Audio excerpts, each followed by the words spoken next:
Hey everybody, today we're going to show you how to complete the side quest House of the Blue Sunbright here in Dragon's Dogma 2, so let's jump into it. So to start this quest, you're going to have to complete another side quest that's called Gift of the Giving that's going to take place in the slums of Vernworth. Now if you haven't completed that quest, I'll leave a link in the description below so you can knock that out really quickly.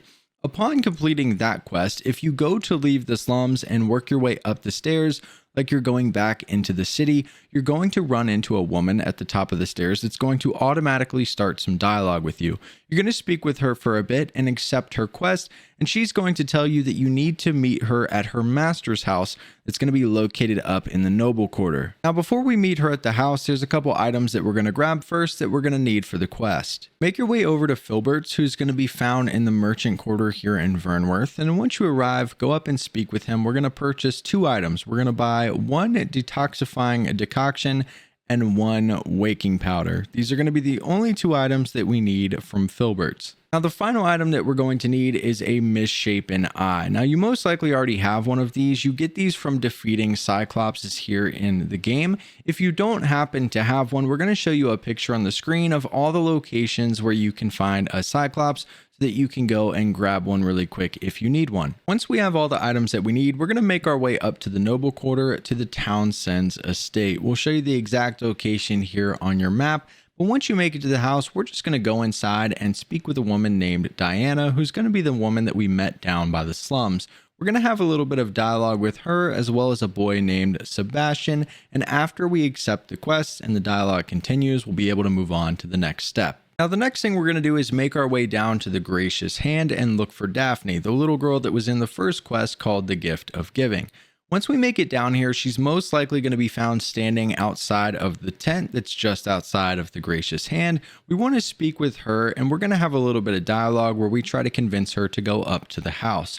After some convincing and some more dialogue, she'll eventually say yes, and we'll be able to move on to the next step. Now all we need to do is take Daphne up to the Townsend estate. Now she's going to follow you, however she's going to be a little bit slower than you are, so you'll probably beat her there. But once you get there, just go inside, and eventually when she catches up and goes through the door, it's going to cue some automatic dialogue.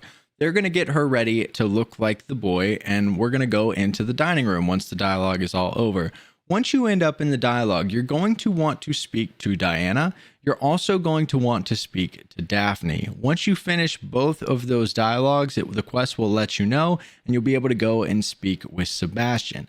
Sebastian is now going to want the items that we collected at the beginning of the video. We're going to go ahead and speak with him, tell him that we have the items that he needs, and we're going to give him all three items, one being the detoxifying decoction, one being the waking powder, and one being the Cyclops eye. Once you give him all three of these items, it's then going to cue a whole bunch of dialogue, and Sebastian's going to leave to go on an adventure. Now all we have to do for the remaining of this quest is to kill some time. So we need to go and pass 2 days. You can either go to your house or go to an inn and sleep for 2 days, or there's a bench that's directly across the street from the house that you can sit on and rest like 10 or 12 times until it's been 2 days. And once it's been 2 days time, you can return to the manor, and this time when you walk inside, it's automatically going to cue a little cutscene. You're going to get a whole bunch of dialogue with this one, but eventually when the dialogue ends, the quest will be complete. But this is how to complete House of the Blue Sunbright here in Dragon's Dogma 2. Hopefully this video helps some of you guys out. I appreciate you watching, and we'll see you in the next one.